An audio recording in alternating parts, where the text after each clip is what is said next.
Hello everyone, my name is David and today I'm recording this video. Let's get started. What do real aliens look like? We know that life on Earth is incredibly diverse, that exists in the strangest and most extreme places, from blue dragon sea slugs to AAs to crystal snails with shells of iron, or whatever this is supposed to be. Let's use our imagination and real science to travel into 3 possible worlds, each more aliens than the next. Put on your future science suit and enter the portal to witness wonders that never seen before. The Eye of Oculus. This is a red dwarf star's oculus 5 times smaller than our sun and a lot less bright. A bit larger than Earth, but orbiting the stars 20 times closer. You can see the ice hell planet Ipa. It's tidally locked, so one side experiences never-ending night, another eternal day, lit by a star's dim glow. In the region facing the dim stars directly, temperatures are warm and pleasant. A hell of ice has melted into a shadow black ocean, the red Ipa. The size of Europe, barely 200 times at the deepest point, churned by a never-ending storm where hot air meets frigid winds from the icy outskirts. Below this impossible chaos, we find calm stability, an ecosystem that is almost perfectly balanced.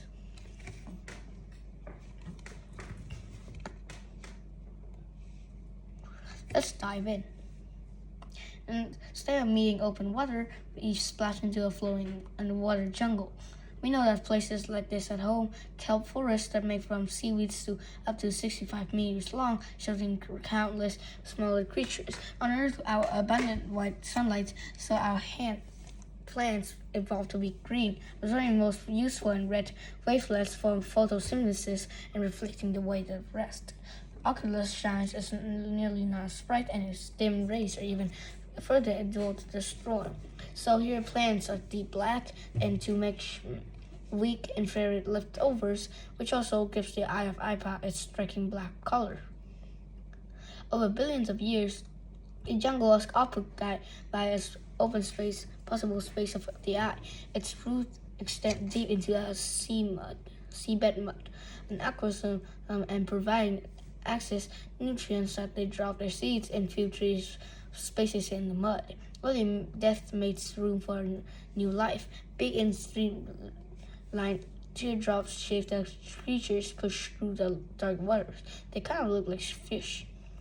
Just like many sea creatures on Earth, their shape is optimized for the lowest drag when traveling through water. Under caged cattle, they lazily swim through the forest, gazing on the leaves in peace. Suddenly, a pack of strange-looking leaves begin to move, and wraps about its distracted grazer, dragging it down to its hungry jaws. A predator has eons to adapt its camouflage to fool its prey, but not only imitating leaves, both hunter and prey never have evolved eyes in this dark underwater muck. Instead, they do battle with sounds and texture. Listen. There's a whole cacophony down here. Countless species are singing to each other, saying warnings or invitations, holding a collective song. Like noisy jungles of Earth, except howler monkeys and screaming pineapples that are replaced by chattering seaweeds, poking in mud with scrapping, squeaking spiked folk with poison, and the flailing fins of starfish has shaped vapors hunting small prey. Beautiful and unsettling. In this stable and never-changing ecosystem, their music will never end for billions of years. You will see must been noticed the blind creatures are calling towards you. You will want to explore this world, not become part of it. So it's time to leave. There are clouds of nimbus. Immersed by the blinding light of the B-type star Carbulus, shining hot and blue. Orbit dozens of larger planets turns into crisps. Well, we'll visit the last planet, Nimbus, a gas giant very much like Neptune in size and comprehension, except there are a lot more water than seething hot Cadus, with 900 times more light than Neptune. Its atmosphere is warm enough for gigantic white clouds in the size of countries to be lopped upwards and titanic warm updrafts raining from the hazy depths. Millions of years ago, astronomers quickly life emerged and evolved into tiny waterlets deeper down the planet. It exterminated microbes on Earth. They found ways of breathing methane and using exotic enzymes to harvest sulfur and nitrogen to compose into the air. The cumulus grew hotter and brighter. The higher altitudes of Nimbus became habitable and life spread. Let's dive into the gigantic cloud to meet it. Up here, quadrillions of tiny beings. It's kind of like a cloud plankton, so there's carried by dangerous currents. One of the most common resemble flat four-legged spiders, barely a milliliter wide. Tinted yellow by the surf, they gain lift by wispy electricity, thinner than spider silk, pulling on top of a large between the top and bottom of the cloud. The technique X-Craft crafts use to travel great distance on Earth. You're just in time for a mating seasons. Billions of cloud plankton gather to join into a huge parachute into a right updraft for hundreds of kilometers. Here they lay hot eggs. They hatch their eggs before life comes to an end. Other creatures lay on most predator-looking feast younglings. But it's not all life on Nimbus tiny. The other way to stay up in the sky forever is to become a living balloon.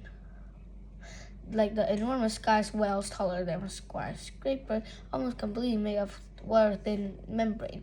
They heat up trapped gases, making them less dense than air around them, giving them buoyancy.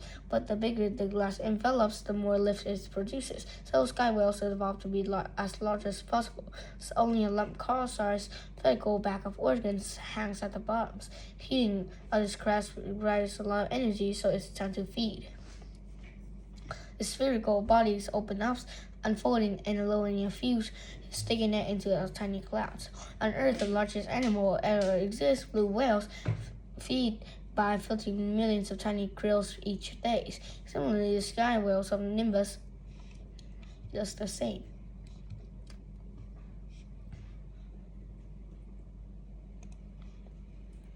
Filter sky plankton out of the clouds. Most of this is consumed right away and burned into specialized glands to generate heat. The rest is converted into an orange and energy-dense nectar for later. This nectar is the most valuable resources on Nimbus, and numerous of predators are looking for it, but not as hungry as the frog-giant jet squid, evolutionary cousins of the sky whale. If several of them travel and wait for it to distracted or sleepy as a squeaking wheel, the jet squid is far less than efficient. They are also able to superheat and expel gases like a rocket. Like very humming birds, their long and pointy beaks trying to pierce their prey and left some nectars inside. Unlike stable IPA, the life on Nimbus is doomed. Obese-type stars like Carolus live for a few hundreds of millions of years, and its time is coming to an end. Soon it will be burning all its fuel at a consuming rate, and violently burn out gas giants. Life on Nimbus is only 600 million years old and have barely 10 million years left. Is this tragic? Or is this a unique ecosystem lucky to have existed in the first place? Something ponder as you move on to the before your jetpack runs out of fuel, a fatal attraction. An outright cloud 13 times larger than Jupiter, with a magnetic field 60 times stronger, belongs to a yellow star Surgeon, which is about to disappear behind Oster's shadow. But one of the Monier, one of Oxford's many moons, get much sunlight as of Earth, but its 3-hour orbit around means they are extremely short. Gravity here is a mere 5% of Earth, so the moon can only hold into a thin column-side atmosphere. It doesn't drain much heat. Its average temperature is far below freezing. Its cold nights begins, chill descends on the Monier, and dry ice snows from the sky. A green, blue, and red aurora illuminates the landscape, made from star plasma caught in the Oertz magnetic field and striking Monier's atmosphere. the surgeon system was born in a nuclear saturated with metals and irons are leads and are but abundant. In this frigid cold cloud full toxic minerals, life found the unique ways to make the best of a bad situation. By using ammonia instead of water, which would freeze such in short nights, by upgrading magnetic material, alterate magnetic field into its biology.